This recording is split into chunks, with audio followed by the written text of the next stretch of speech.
Hi guys, welcome to another episode of Free Chemistry Lesson with Octet Sci Academy. Today we'll continue our discussion on atomic model, and we'll be looking at Rutherford atomic model. So we're going to look at the contribution that Rutherford made to understanding atoms and matter, and the limitation of the model that he put forward. So the Rutherford atomic model is often known as the nuclear model because following his popular gold foil experiment with alpha particles, he discovered nucleus, not neutrons. Neutrons came way later. He was the one that discovered that the nucleus is largely positively charged due to the presence of protons. And he also observed deflection of alpha particles that are positively charged. So that made him realize that the nucleus must be positively charged for the alpha particles that are positively charged to be deflected away. This led to the discovery of nucleus, and one major contribution he made was the discovery of nucleus as part. He also concluded that electrons orbit around the nucleus that is mostly positively charged because the nucleus is where the proton resides.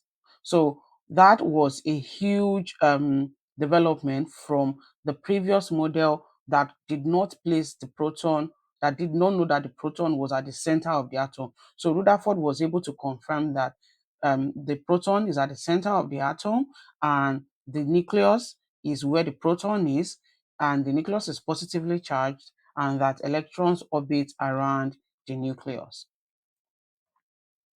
So what are the impacts of this discovery?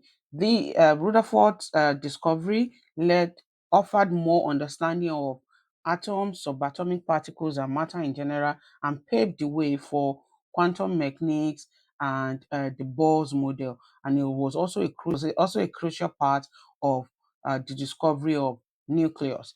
Of course, with everything, there will always be a limitation.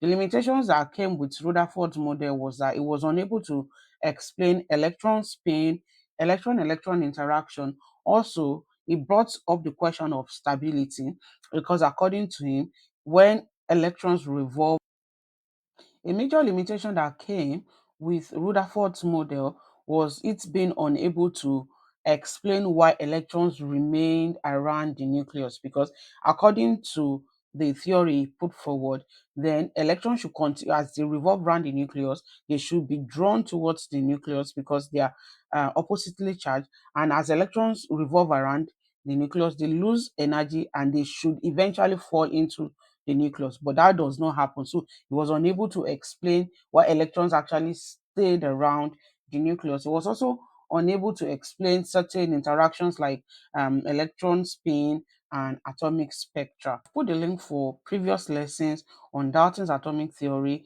and J.J. Thomson's contribution to understanding atomic model. Don't forget to check the playlist where we look at wide past question on this topic. It's a very crucial topic. Don't forget to like, share, and subscribe. Thank you. See you next time.